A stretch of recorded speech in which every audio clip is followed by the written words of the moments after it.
नमस्ते. Good morning मुलींनो. मुलींनो, आपण पाठीमागल्या तासाला पदार्थ आपल्या वापरातील याविषयी आपण माहिती पाहतोय. याच्यामध्ये आपण मीठ, खाण्याचे मीठ आणि सोडियम बायकार्बोनेट, खाण्याचा सोडा याच्याविषयी माहिती पाहिली होती पहा.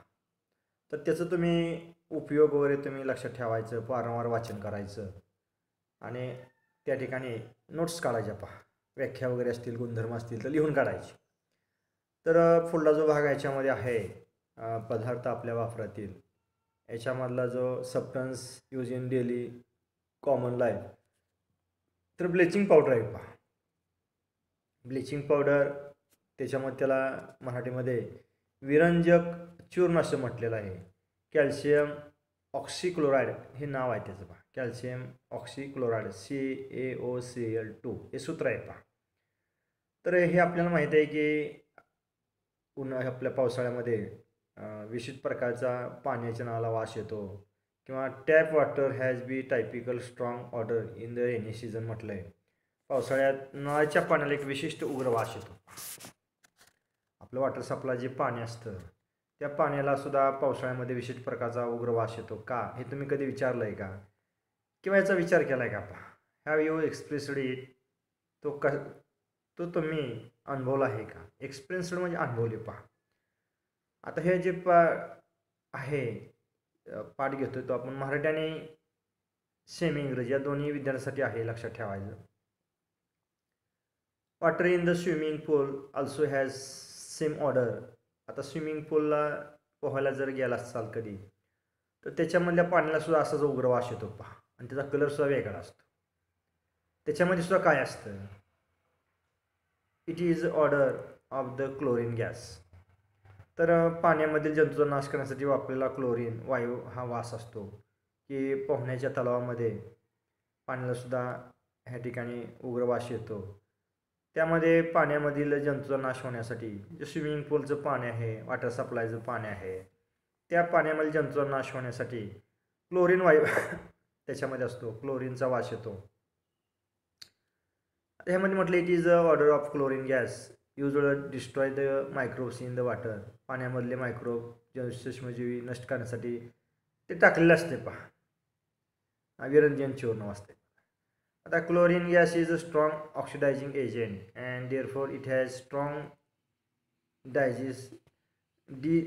डिसाइनफिक्टिंग as well as the bleaching action. त्यामध्ये क्लोरीन हा तीव्र ऑक्सिडीकारक आहे पहा. ऑक्सिडायझिंग एजंट म्हटलेलं आहे. त्याच्यामुळे जंतूचा नाश होतो. तसेच विरंजनाची क्रियासुद्धा लगेच घडून येते पहा.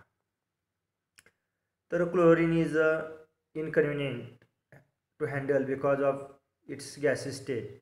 आता वायूमुळे क्लोरीन हा सर्वसामान्य हाताळण्यासाठी गैरसोयीचा आहे पहा. हा एक वायू आहे क्लोरीन हा.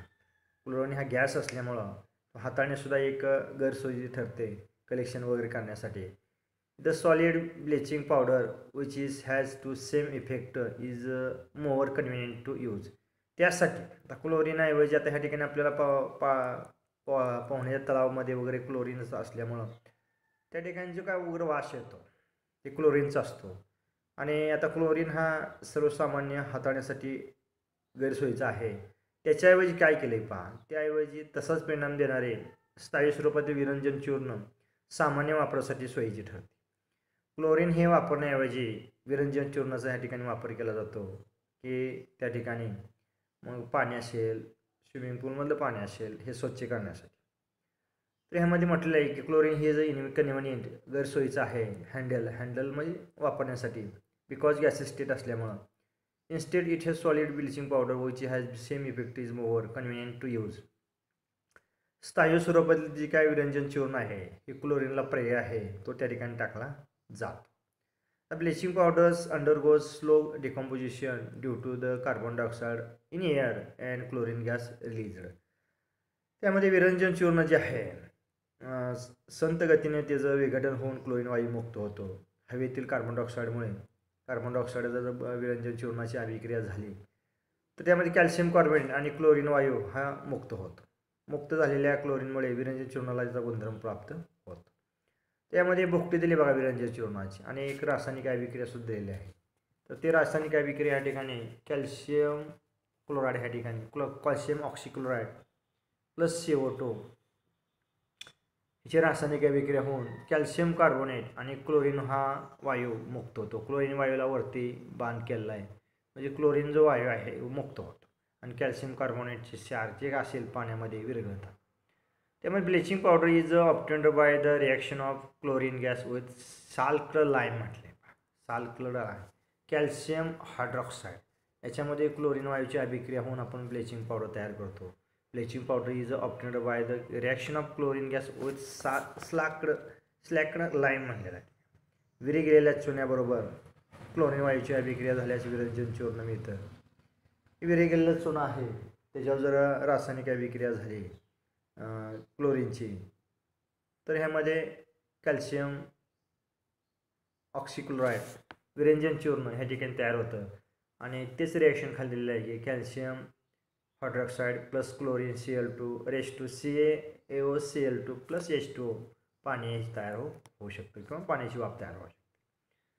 तर ह्यामध्ये ह्या रिॲक्शन दोन्ही लक्षात ठेवायच्या तुम्ही.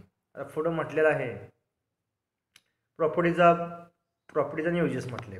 विरंजन चूर्ण जे आहे ब्लिचिंग पावडर त्याचंच गुणधर्म आणि प्रॉपर्टी या ठिकाणी दिले ते आपण बघूया. तर पहिली प्रॉपर्टी आहे की bleaching powder is a yellowish white coloured solid substance. एक सॉलिड सबस्टन्स आहे, स्थायूरूप पदार्थ आहे, लक्षात ठेवायचं. विरंजन हा पिवळसर पांढऱ्या रंगाचा स्थायू पदार्थ आहे. ब्लिचिंग पावडर इज येलोविश म्हणजे पिवळसर पांढऱ्या, व्हाईट येलोविश व्हाईट म्हणले, पिवळसर पांढऱ्या रंगाचा सॉलिड सबस्टन्स स्थायू पदार्थ आहे. It's chemical name is calcium oxychloride. आता हे रासायनिक नाव जे आहे ह्या विरंजन चूर्णाचं रासायनिक नाव जे आहे हे कॅल्शियम ऑक्सिक्लोराईड हे लक्षात ठेवा. CaOCl2 calcium oxychloride. It has the strong order of chlorine gas. त्याला मोठ्या प्रमाणात क्लोरीनचा वास येतो. क्लोरीन बरोबर अभिक्रिया होऊन आपल्याला माहीत आहे की या ठिकाणी Cl2 बरोबर अभिक्रिया होऊन कॅल्शियम ऑक्साईडची हा कॅल्शियम ऑक्सिक्लोराईड म्हणजे विरंजन चूर्ण तयार होतं. त्याच्यामुळं त्याला मोठ्या प्रमाणात क्लोरीनचा वास येतो. It is used disinfection of drinking water at the water work and water in the swimming पूल.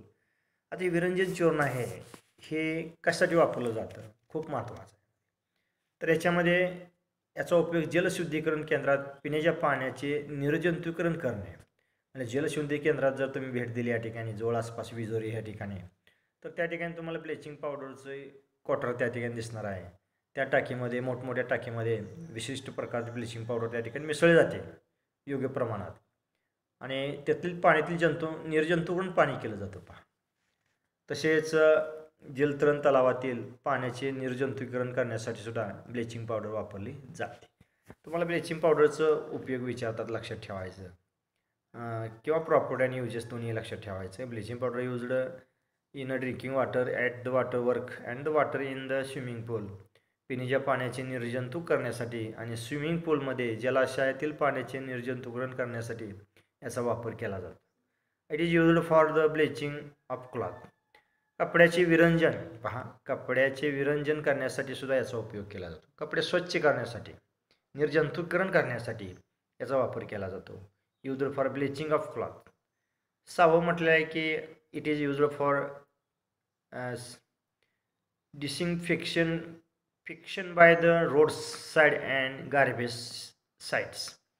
तर ह्यामध्ये रस्त्याच्या कडेला तसेच कचऱ्याच्या जागेचे निर्जंतुकीकरण, गार्बेज म्हणजे कचरा, निर्जंतुकीकरण करण्यासाठी याचा वापर करतात. रोडच्या कडेला गटरी वगैरे असतात पावसाळ्यात दिवस किंवा तुम्हाला पालखीच्या यात्रेच्या वेळेससुद्धा बघा की गावामध्ये यात्रा असेल, पालखी असेल तर गटराच्या कडेला ही ब्लिचिंग पावडर टाकली जाते. तुम्हाला अनुभव आहे या ठिकाणी की आषाढी एकादश असेल किंवा कार्तिक एकादशी असेल, जी पालखी वगैरे आपल्या गावातून जात असेल किंवा गावामध्ये जर यात्रा असेल तर पूर्ण रोडच्या कडेला गटरे असतात, गार्बेज असतात, त्याच्या कडेला ब्लिचिंग पावडर टाकली जाते जेणेकरून जे काय घाणीचं साम्राज्य आहे ते पसरू नये, उग्रवास येऊ नये किंवा निर्जंतुक व्हावी जागा, ह्यासाठी त्या ठिकाणी ब्लिचिंग पावडर टाकली जाते. आता ह्यामध्ये पुढं म्हटलं आहे की dilute sulphuric acid and dilute hydrochloric acid react rapidly with bleaching powder to release the chlorine gas completely. आता ह्यामध्ये एक रिॲक्शन दिली आहे. तर ही ब्लिचिंग पावडरची रिॲक्शन डायल्यूट H2SO4 म्हणजे सल्फ्युरिक ॲसिड बरोबर केली असता calcium sulphate chlorine gas release होतो पहा. कॅल्शियम सल्फेटचं द्रावण तयार होऊन क्लोरीन वायू मुक्त होतो आणि या ठिकाणी पाण्याची वाफ सुद्धा तयार होते म्हणून H2O दिलेला आहे पहा. कॅल्शियम सल्फेट प्लस क्लोरीन वायू आणि अधिक H2O पाण्याची वाफ वगैरे ह्या ठिकाणी तयार होते. तर पुढले विचारले calcium oxychloride react slowly with the carbon dioxide to form calcium carbonate and chlorine. पण पाठिंबा रिएक्शन पाहिले आहे की calcium oxychloride react with carbon dioxide बरोबर कॅल्शियम तयार केले असता तर ह्यामध्ये काय तयार होतं कॅल्शियम कार्बोनेट आणि क्लोरीन गॅस हा लिब्रेट होतो बाहेर पडतो. हे बी आपण पाहिलेलं आहे की कॅल्शियम हायपोक्लोराईडची कार्बन डायऑक्साईडवर अभिक्रिया केली असता ह्याच्यामध्ये कॅल्शियम कार्बोनेट आणि क्लोरीन वायू तयार होते लक्षात ठेवायचं. त्याचे रिॲक्शन आपण पाठीमाग पाहिलेलं आहे. तर याप्रमाणे ह्या ठिकाणी वरील एक्झाम्पल आपण बघितलं आहे की कॅल्शियम ह्या ठिकाणी वरची उदाहरण पाहिलेलं आहे पहा.